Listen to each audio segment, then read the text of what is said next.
National Weather Service in Little Rock has issued a tornado warning for West Central Woodruff County in eastern Arkansas, North Central Prairie County in central Arkansas, southeastern White County in central Arkansas, until 6:30 p.m. At 5:59 p.m., a severe thunderstorm capable of producing a tornado was located near Des Arcade, moving northeast at 40 miles per hour.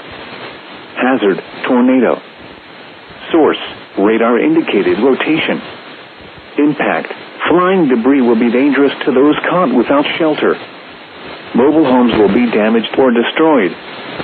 Damage to roofs, windows, and vehicles will occur. Tree damage is likely.